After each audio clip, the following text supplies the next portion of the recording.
শ্বশুর বাড়িতে ডাক দেয়, আব্বা যান। আসলে কি যান?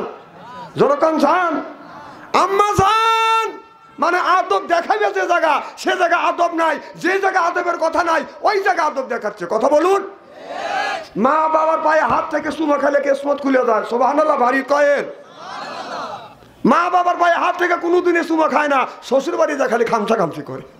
নেকি আসে কোথায় আর নেকি খোঁজে কোথায়, নেকি রয়েছে কোথায়, নেকি তালাশ করে কোথায়।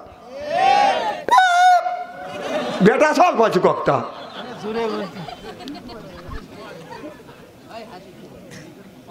আমি কি হাসির উদ্দেশ্য কোনো কথা বলতেছি? একটা হাসির উদ্দেশ্য কথা বলবো না, খালি পারবো আপনাদের গালি পারবো, তা বাদেও আপনারা হাসবেন। কারণ গালি সহ্য করতে না পারে আপনাদের হাসতে হবে। ওই আমার বুঝতে পারে হে হে হে, মানে ওই যে গালি সহ্য হচ্ছে না, হাসি দিয়ে এটা কাটিয়ে দিবেন। আমার ওয়াজটাই গালি, কথা বলছেন নাই? আচ্ছা, তখন শাশুড়ি বলতেছে, বাবা দেশে পাট কামলা পাওয়া যাচ্ছে না, তোমার শ্বশুরের অসুখ, পুকুরের পাট পৌঁছে যাচ্ছে, যদি তুলে দিতে বেটা আব্বার কাজ করতে। জামাই আব্বা ডাক শুনে কাঁচা দিয়ে লম্ফ দিয়ে পুকুরে নেমে খালি পচা পাট ডুব পেরে বেড়ে তুলে দিচ্ছে। শাশুড়ি মনে মনে কয় এক পামে কাজ হওয়া গেছে। আপনাদের রাজশাহী জেলার যুবক ছেলেরা ভালো, এরা পাম টাম বোঝে না, বোঝে? আচ্ছা ঠিক আছে, সব ওয়াজ করবো নে। আপনি কেমন করে ছেলে বিয়ে দিয়ে টাকা নিয়ে বয়সটাকে নেনে, তাও আজকে দেহে ছেড়ে দেবো। আচ্ছা, অত পাম দিয়েন না, এত রাতে তুলে দিয়ে ভজর পর্যন্ত আমি 12টার বেশি আলোচনা করি না। মানুষ 2টা করে 3টে করে মাহফিল করে, আমি একটা করে মাহফিল করি, একটাই আমার যথেষ্ট। অত টাকা পয়সার দরকার নাই। আমি যতই কামাই করি, যখন মারা যাব না তখন আমার বউ আর আমার ছেলেরা বলবে, আল্লাহ তুমি বেহেশতে দিও, ওই পর্যন্তই, আর কেউ দেবে না। এখন পচা পাট ডুব পেরে পেরে তুলে দিচ্ছে, তো গা দিয়ে গন্ধ বের হয় না পাট তুললে। সে শাশুড়ি এক শিশি আতর দিচ্ছে, যে জামাই লাখে কানে আতর নিলি গন্ধ দূর হওয়া যাবে না। জামাই আতরের শিশি পায়া শিশির মুখ খুলে আতের টাইলে ডাইলে যেখানে লাগান যায় সেখানে লাগাইছে, যেখানে লাগান জানে সেখানে লাগাইছে। যখন আপনারা দেখাইলে আরো অর্ধেক আতর ছিল, হাতের টাইলে ডাইলে চুমুক দেখাইছে। শাশুড়ি আহম্বক হয়ে গেছে, এই জামাই নেতা না, হ্যাঁ আতর লাগাবে কোথায় আর লাগাই করে। তারপর অর্ধেক আতর ছিল, চুমুক দেখাইছে। জামাই শাশুড়ি বলে বাদ চলে গেছে। পরের দিন পুত্র হয়েছে মামাই বাড়ি, অর্থাৎ ছেলের ভাই। ছেলের ভাই কি হয়? বিয়েনপুত। আচ্ছা, আপনাদের আমাদের এলাকা পুত্র বলে, আপনারা বলে বিয়েনপুত, ঠিকই আছে, একই কথা। বিয়েনপুত আর পুত্র একই। তখন বিয়েনপুত আসছে, এসে বলতেছে, মামিমা ভালো আসান? কয় আসি বাবা। তোমার ভাই কি বোকা? কয় একটু বোকা আছেই মামিমা। কি হয়েছে? আর কওয়া যায় না বাবা। এক শিশি আতর দিলেন, শিশির মুখ খুলে যেখানে লাগান যায় সেখানেও লাগাইছে, আর যেখানে লাগান যায় না সেখানেও লাগাইছে। আর কি করছে? আরে বাপু, এটা কি মানুষের কাছে বলা যায়? অর্ধেক আতর ছিল, হাতে টেলে ডাইলে চুমুক দেখাইছে। কয় মামিমা ও ডবল বোকা, ওর সাথে পড়তেই পড়ে না, আতর খাই মুড়ি দিয়ে ও সুদেই খাইছে নাকি? আজকে বেটা চাল পাচ্ছি একখান। আমার ভাইয়ের আমার, আল্লাহর নবী আখিরি জামানার পয়গম্বর মুহাম্মদুর রাসূলুল্লাহ সাল্লাল্লাহু আলাইহি ওয়াসাল্লাম আপনার সালাত কায়েম করে, সালাত আদায় করে আমার নবী মসজিদের বারান্দায় বসে আছে। আমার নবীর মন খারাপ, আল্লাহ সহ্য করতে পারলেন না। আল্লাহ বলে, জিবরাইল তাড়াতাড়ি যাও, আমার বন্ধুর কাছে যা, আমার বন্ধুর মন খারাপ, আমি আল্লাহ আমার সহ্য হয় না। বন্ধুর কিসের অভাব? টাকার অভাব, পয়সার অভাব, নারীর অভাব, গাড়ির অভাব, এমন কোন জিনিসের অভাব পড়েছে, সব অভাব আমি আল্লাহ দূর করে দিব। সিল্লে সিল্লে কর মারহাবা। জিবরাইল আলাইহিস সালাম চলে আসলেন। মুহাম্মদ হাই গিবনা গোপ্তা, টানা গোপ্তা জিবরাইল, জিবরাইল হাই গিবনা গোপ্তা, টানা গোপ্তা রব্বুল জলিল। জিবরাইল আলাইহিস সালাম আল্লাহর নবীর কাছে এসে বললেন, ইয়া রাসূলুল্লাহ, ইয়া হাবিবাল্লাহ, ও নবী যে আপনি মন খারাপ করে বসে আছেন, আপনার কিসের অভাব? টাকার অভাব, পয়সার অভাব, নারীর অভাব, গাড়ির অভাব, এমন কোন জিনিসের অভাব পড়েছে আল্লাহ সব অভাব গুণ দূর করে দিবে। আমার ভাইয়ের আমার, আল্লাহর নবী বললেন, জিবরাইল টাকা পয়সার, নারী গাড়ির কোনো জিনিসের অভাব না, কবরের মধ্যে আমার উম্মতের কি হবে এই চিন্তায় আমি নবী অস্থির। সুবহানাল্লাহ বললেন না? কবরের মধ্যে আমাদের কি অবস্থা সেই চিন্তায় রাসূল অস্থির। আর আমরা যে কবরে যাবো এ চিন্তাই করি না। কথা কোন?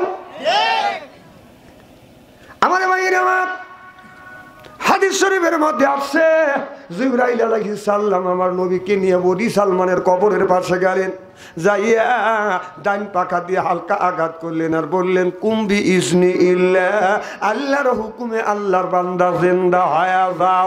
দেখা গেল কবরের মাটিটা বাদান ফাটতে লাগলেন, লাফাইতে লাগলেন, কবরের ভিতর থেকে আল্লাহর একটি বান্দা বাদান বের হয়ে আসলেন। এত সুন্দর চেহারা, মনে হয় তার চেহারা দিয়া নূর চুমকিচ্ছে। ফা আম্মা মান সাকুলাত মাওয়াজিনুহু, সুবহানাল্লাহ বললেন না? অন্ধকার রাত্রিতে একটি তারকা আকাশে যেমন বাদান উদিত হয়, এই তারকাটা বাদান আপনার যখন অন্ধকারে যখন উদিত হয়, তারকাটা বাদান ঝিকমিক ঝিকমিক করে জ্বলতেছে, ঠিক ওই লোকটার চেহারা দিয়ে নূরের আলো ঝিকমিক ঝিকমিক করে জ্বলতেছে। আকাশের তারা গলো, আকাশের তারা গলো ঝিলিমিলি জ্বলছে, হাবিব এসেছে, রাসূল এসেছে, আমার নবী এসেছে, হাবিব এসেছে।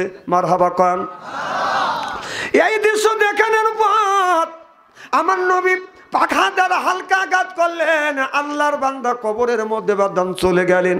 কিছু দূর আগা যাইয়া আবার কবরের উপরে পাখা দ্বারা হালকা আঘাত করলেন আর বললেন কুম্বিজনি ইল্লা, আল্লাহর হুকুমে আল্লাহর বান্দা জিন্দা হয়ে যাও। দেখা গেল কবরের মাটি বাদান ফাটতে লাগলেন, লাফাতে লাগলেন, কবরের ভিতর থেকে আল্লাহর একটি বান্দা বাদান বের হয়ে আসলেন। এমন কালোর কালো, বেগুন চুলার মধ্যে দিলে যেমন রং হয়, এইরকম কালো একটা কুচি মানুষ বের হয়ে আসলেন। এতে যুবক কাজটা করে ভালো করতে চাও না? আমি ওঠা বসা পছন্দ করি না। আমার মোবাইলে তো আমার ওয়াজ শুনছেন যে আমি আসলে আমার সামনে থেকে উঠলি আমার ওয়াজ নষ্ট হয়ে যায়। দোষ তো ওর না, দোষ হলো শয়তানের।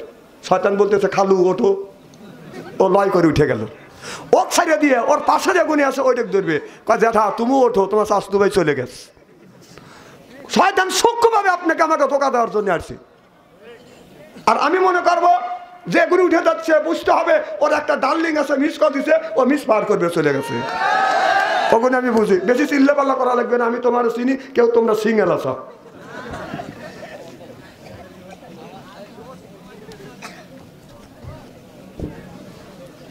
আব্দুল বারিক নাই, একটা চা লাগতো, আসে একটা চাও খাইনি। কি যেন বলতেছিলাম? আমার ভাইয়ের আমার আল্লাহর নবী এই দৃশ্য দেখার পর জিবরাইল আলাইহিস সালামকে ডেকে বললেন, জিবরাইল দুইটা মানুষ, কারণ বুঝলাম না, আমার একটু বুঝাও। জিবরাইল আলাইহিস সালাম বলে ইয়া রাসূলুল্লাহ, ইয়া হাবিবাল্লাহ। আবার তোমার দেখলো কেটা?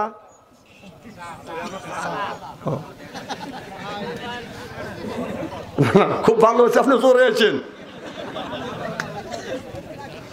কার জানি কথা, এক মোল্লাক দাবাত দিতে গেছে। হ্যাঁ, এক মোল্লাক দাবাত দিতে গেছে, তার মোল্লা এই খেত পাঠালে আসে গে, না হুজুর আপনি দাবাত দিবে রাখছি, কয় ভাঙ্গে চুরিয়া। কথা বুঝতেছেন না? এখন চা আসতেছে, ভাঙ্গে চুরি আসুক। আমার ভাইয়ের আমার, আপনারা আসান তো ইনশাল্লাহ? আচ্ছা আমার বন্ধুগণ আমার, জিবরাইল আলাইহিস সালাম বলে নবী গো, প্রথম নম্বরে যেই মানুষটাকে দেখানো হলো, এই মানুষটা জীবনে সালাত ছাড়ে নাই, নামাজ ছাড়ে নাই, রোজা ছাড়ে নাই, হজ ছাড়ে নাই, যাকাত ছাড়ে নাই, ধর্ম নিরপেক্ষ মতভেদকে ঘৃণা করেছে, আল্লাহর বিধিবিধান মেনে চলেছে, বিদায় আল্লাহ তার কবরটা ফুলের বাগান বানাইছে। জোরে কোন সুবহানাল্লাহ।